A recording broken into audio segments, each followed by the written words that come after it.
प्रिय प्रभु यीशु मसीह के नाम से आपको सलाम। और आज का हमारा विषय है rest is ordained by God. मतलब विश्राम जो है परमेश्वर ने नियुक्त किया है, परमेश्वर ने निश्चित किया है। उत्पत्ति उसका पहला अध्याय उसका दूसरे वचन में ऐसा लिखा है कि परमेश्वर ने पूरे जब सृष्टि की निर्मित की, उसने पहले दिन उजाला बनाया, दूसरे दिन उसने हेवंस को बनाया, तीसरे दिन उसने समुंदर को बनाया, तीसरे दिन उसने ट्रीज़ को बनाया, हर्ब्स को बनाया, चौथे दिन उसने सूरज और चांद सितारे बनाए, पाँचवें दिन उसने समुंदर के क्रिएचर्स बनाए और बर्ड्स बनाया, और छठवें दिन उसने पृथ्वी पर के जितने भी प्राणी हैं, पशु प्राणी, वो बनाए और मनुष्य को भी बनाया।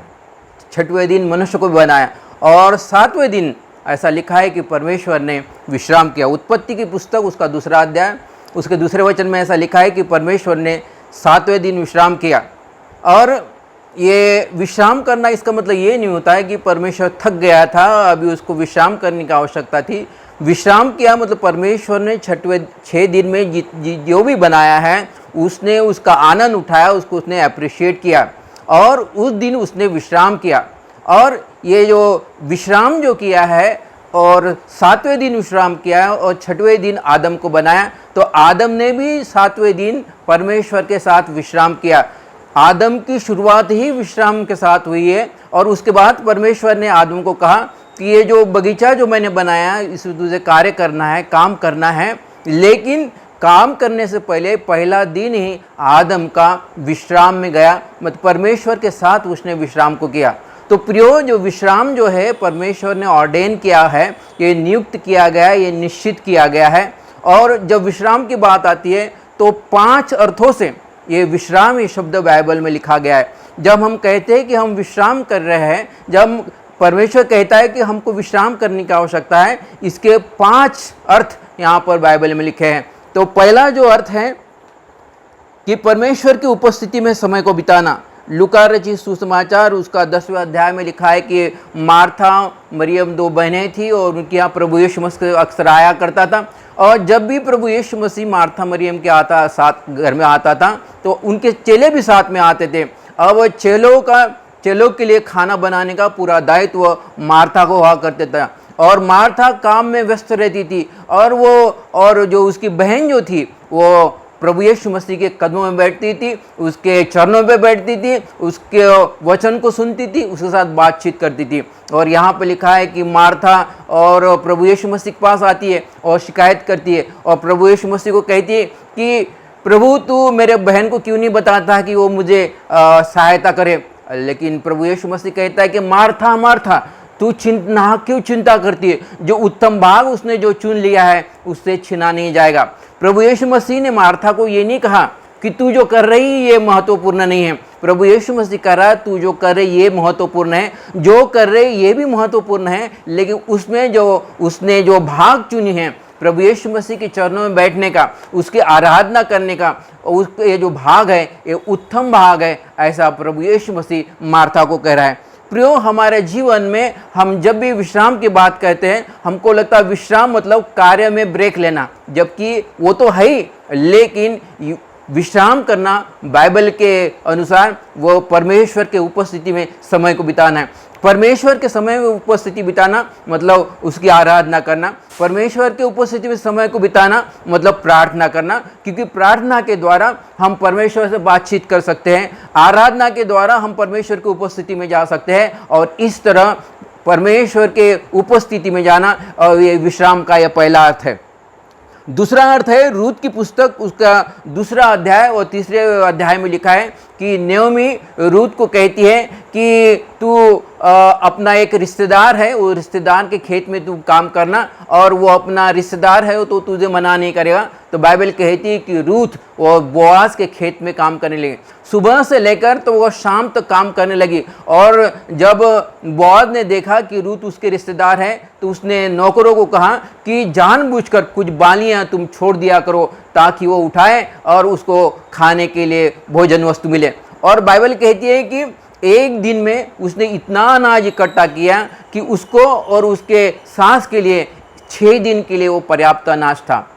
उसके बाद नयोमी रूत को कहती है कि कुछ दिनों के बाद नयोमी रूत को कहती है कि आज शाम को रात के समय में तू खलिहान में चले जाना।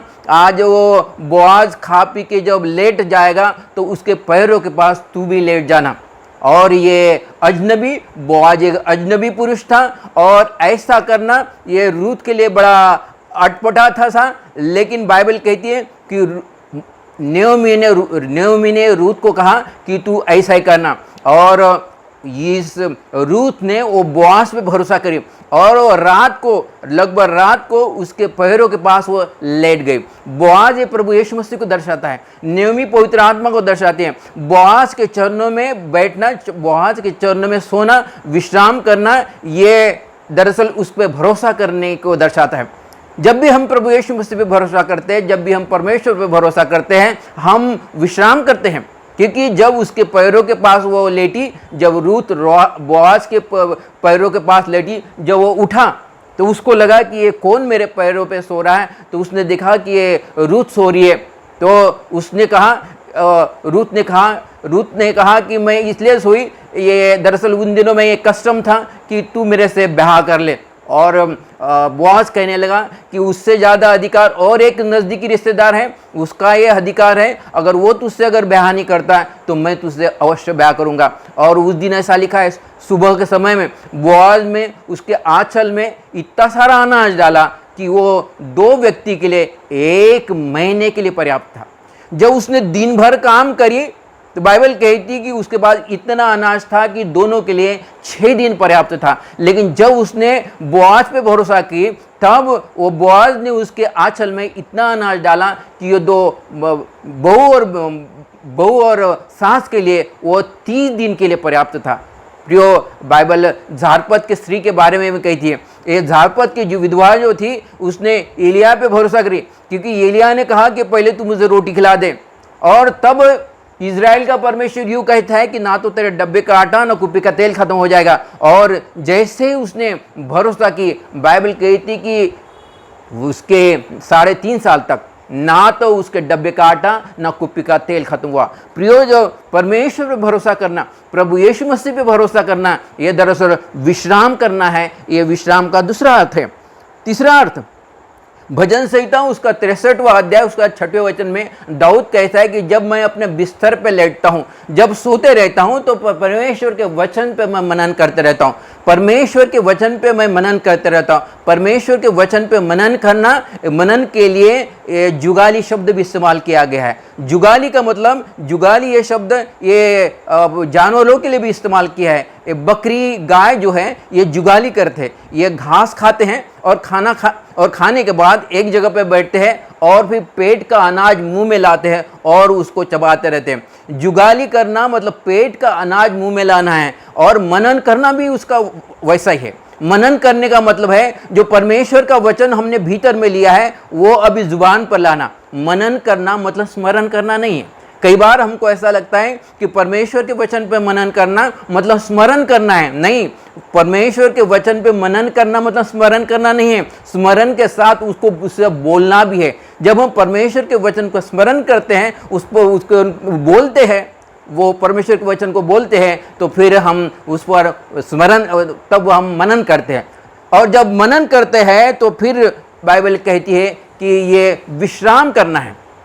और 1 शमूएल उसका 30वां अध्याय में ऐसा लिखा है कि एक बार ऐसा हुआ कि शत्रुओं ने जिगलैग पर, ये जगह पर जहाँ पर दाऊद रहते थे, उसके पूरे साथी लोग रहते थे और उनके पूरे शहर को आग से फूंक डाला। और तब दाऊद और उसके साथी उस जिगलैग शहर में नहीं थे। और जब वो बाहर से आए तो उनको पता चला कि शत्रु ने, जो अमालेकी जो थे, उन्होंने पूरे शहर को आग से फूंक डाला और उनके भेड़ बकरियां, बीबी बच्चों को सबको बंधुआई में लेके गए। तब ऐसा लिखा है 1 शमूएल उसका 30वां अध्याय उसका 6वें वचन में कि दाऊद ने अपने आप को हियाव बांधा, परमेश्वर में हियाव बांधा। ऐसा लिखा, परमेश्वर में हियाव बांधा मतलब परमेश्वर के वचन को स्मरण किया। उसने स्मरण किया और ऐसा बोला।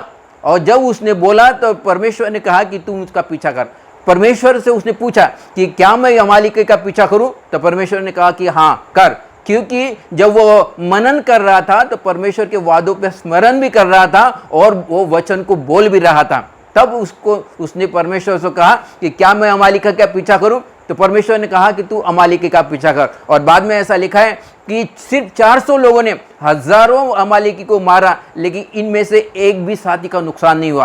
प्रियो, परमेश्वर के वचन पे मनन करना, ये तीसरा जो अर्थ होता है विश्राम करना है। अभी चौथा अर्थ, और प्रेरितों के काम उसका 12 अध्याय उसका 6वें वचन में लिखा है कि जो हेरोद नाम का जो राजा था, उसने याकूब के भाई यूहन्ना को मार डाला, तलवार से मार डाला। उसने देखा कि जब याकूब के भाई यूहन्ना को मार डाला तो ये बातें लोगों को प्रसन्न कर रही हैं, तो उसने पतरस को भी पकड़ा और उसको बंदी गृह में डाला, और दूसरे दिन उसका कत्ल करने वाले थे। लेकिन प्रेरितों के काम उसका 12 अध्याय उसका 6वें वचन में ऐसा लिखा है कि पतरस जो है दो सैनिकों के बीच में दरअसल निश्चिंत होकर सो रहा था।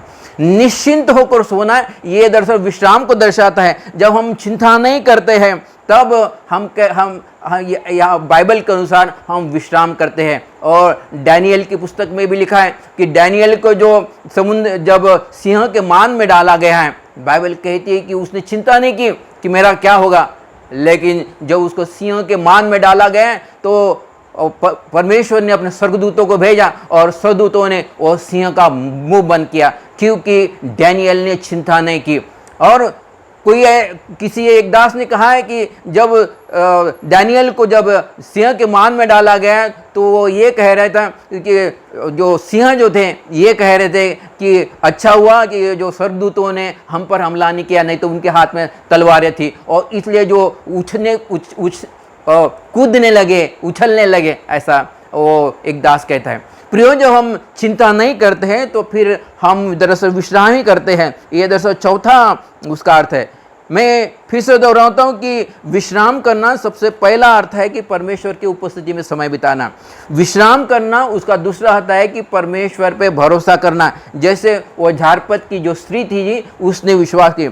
विश्राम करना मतलब परमेश्वर के वचन पे मनन करना। मनन करना मतलब स्मरण करना और बोलना भी है। और विश्राम करना मतलब चिंता नहीं करना। जैसे पतरस ने चिंता नहीं की, जैसे डैनियल ने चिंता नहीं की, क्योंकि हम चिंता करके हमारे जीवन में एक घड़ी भी हम ऐड नहीं कर सकते। और प्रभु यीशु मसीह ने कहा कि तुम चिंता मत करो। फिलिपियों की पत्री 4 अध्याय 6वें वचन में पौलुस भी फिलिपियों की कलीसिया को कहता है कि चिंता मत करो, कोई बात की चिंता मत करो, लेकिन अपने प्रार्थना और निवेदन परमेश्वर के सामने प्रस्तुत किए जाए तो परमेश्वर की शांति तुम्हारे हर विचारों को सुरक्षित रखेगी। यहाँ पर चिंता न करके हम प्रार्थना कर सकते हैं, और चिंता न करके प्रार्थना करना इधर विश्राम को दर्शाता है। और पांचवा विश्राम करने का अर्थ जो होता है ये वास्तविक ब्रेक लेना है, काम से ब्रेक लेना है। ये उत्पत्ति की पुस्तक उसका 2 अध्याय उसका 2 वचन में लिखा है कि आदम ने पहला ही जो दिन था, 6वें दिन परमेश्वर ने आदम को बनाया, पहला ही दिन जो था उसका 7वां दिन था, उसने परमेश्वर के साथ विश्राम किया, मतलब ब्रेक। और क्योंकि उसके बाद उसको बगीचे में काम करना था। प्रियो, विश्राम करना मतलब कार्य में ब्रेक लेना है। और ये 2 राजा उसका 13वां अध्याय 14 से लेकर 21 में एलीशा के विषय में कहा गया है कि एलीशा बीमार पड़ गया, और ऐसा लिखा है कि एलीशा बीमार पड़ गया और वो मर गया। बाइबल एलीशा और एलिया के बारे में जिक्र करती है कि एलिया ऐसा परमेश्वर का भविष्यवक्ता था कि वो जीते जी परमेश्वर ने उसको उठा लिया, लेकिन एलिया के ऊपर जो अभिषेक था उसका दुगना अभिषेक एलीशा पर था। उसके बावजूद भी वो बीमार होकर मर गया, ऐसा बाइबल कहती है। बाइबल में ये भी लिखा है कि एलीशा पे ऐसा परमेश्वर का अभिषेक था कि उसने 28 ऐसे बड़े बड़े आश्चर्य काम किए जो किसी ने नहीं किए, ऐसा बाइबल कहती है। ऐसे बड़े बड़े आश्चर्य काम एलीशा ने किए, उसके बावजूद भी वो बीमार हो गया, मर गया, ऐसा बाइबल कहती है। और ऐसे 4-5 कारण बाइबल में दिए हैं कि एलीशा क्यों मर गया। वो एलिया के समान उठा लिया जा सकता था क्योंकि उसके ऊपर दुगना अभिषेक था, लेकिन बाइबल कुछ कॉन्ट्रडिक्शन की बात कहती है कि 2 राजा उसका 13वां अध्याय 14 से 21 में लिखा है कि एलीशा बीमार पड़ गया और वो मर गया, क्योंकि उसका 4-5 कारणों में से एक कारण है कि वो ओवर टाइम वर्क करता था, बहुत अधिक कार्य करता था। जब वो अपने डेड बेड पे था तभी भी वो कार्य कर रहा था। और कार्य नहीं करना दरअसल ब्रेक नहीं लेना, मतलब कार्य करते रहना लेकिन ब्रेक नहीं लेने से, वैसे ये एक कारण बाइबल बताती है कि एलीशा इतना बड़ा भविष्य वक्त रहा था लेकिन उसकी मृत्यु हो गई। मूसा के बारे में भी ऐसा लिखा है, मूसा सुबह से लेकर तो शाम तक लोगों का न्याय करते रहा, और तब ये बात उसके ससुर ने देखी। उसके ससुर ने मूसा से कहा कि अगर तू सुबह से लेकर तो शाम तक अगर लोगों की ऐसे अगर तू न्याय करता है तो तू थक जाएगा और ज़्यादा दिन जीवित नहीं रहेगा। तू मेरी एक सलाह को मान, तू एक काम कर, 50 लोगों के ऊपर एक अगुवे को नियुक्त कर, 100 लोगों के ऊपर एक अगुवे को नियुक्त कर, 1000 लोगों के ऊपर एक अगुवे को नियुक्त कर, और उन अगुओं को बोलना कि उन लोगों के क्या करे, न्याय करे। और जिन लोगों का वो अगुवे न्याय नहीं कर सके वो लोग तेरे पास आ जाएंगे और उनका तू न्याय करना, क्योंकि ऐसा करने से लोगों का न्याय भी हो जाएगा और तू थकेगा भी नहीं और तू ज़्यादा दिन जीवित रहेगा। प्रियो, अगर मूसा ने अपने ससुर की अगर बात नहीं मानी होती तो वो थक गया रहता और ज़्यादा दिन जीवित नहीं रहा होता, लेकिन बाइबल कहती है कि उसने अपने ससुर की बात नहीं मानी। अपने कार्य से ब्रेक लेना, ये विश्राम करना है। और रोमियो की पत्री उसका 12वां अध्याय में लिखा है कि हम जो कलीसिया के लोग हैं, हमें 3 गिफ्ट्स दी गए हैं, और ये तीनों गिफ्ट जिनको दी गए हैं इनको चाहिए कि वो अपने कार्य में विश्राम ले। पहली जो गिफ्ट है इसको बोलते हैं एडमिनिस्ट्रेशन गिफ्ट। ये एडमिनिस्ट्रेशन गिफ्ट मतलब ये हमेशा प्रशासन देखते रहते। इन लोगों को ऐसी गिफ्ट रहती कि उनके समान कोई बेहतर प्रशासन कर ही नहीं सकता।